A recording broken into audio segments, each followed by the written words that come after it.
Guys, adaptive compression was introduced in 10.1 and it has been carried forward to version 10.5 and 11.1. And this is built on top of the classic row compression. So let's understand how it all works. So the first step is to use the classic row compression method to create a table level compression dictionary that basically scans the entire table and identifies the repeating values and substitutes that with shorter symbol. Then when you compress the data rows, so you basically substitute the actual string values, the longer string values with these shorter symbols, and you get these compressed data rows onto your data page within a container. So let's say all these 8 rows are compressed and are stored on 2 different data pages. Now we'll perform the next step. So here are these first 4 records onto one single page, and then when you implement adaptive compression, it creates a page level compression dictionary. So these data rows that already have some substituted values from the table level dictionary can also be used to create another page level dictionary, because here we can see there are some repeating values.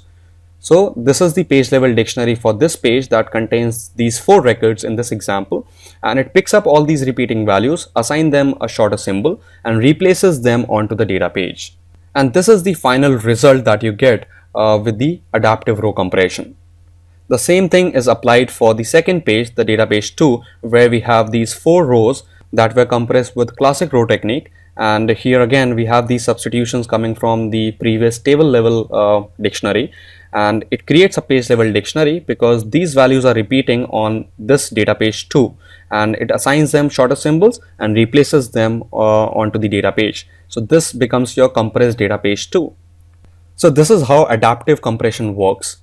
And adaptive compression is even better than simply using a classic row compression because it further compresses the data pages.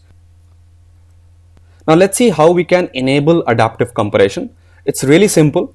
You just need to add compress yes adaptive keyword towards the end of this create table statement if you are enabling adaptive compression while creating a new table, or if there is an existing table and you need to implement adaptive compression on an existing table, you need to alter that table and add these keywords towards the end. Now starting from version 10.1, the default type of compression is adaptive. So when you write compress yes and don't mention static or adaptive, the compression would be adaptive. You can even write adaptive, that will also mean that you're going to use adaptive compression. Now in the next lecture, let us understand a few things about these data dictionaries, because that is an important concept while working with compression in DB2. So thank you, see you in the next lecture.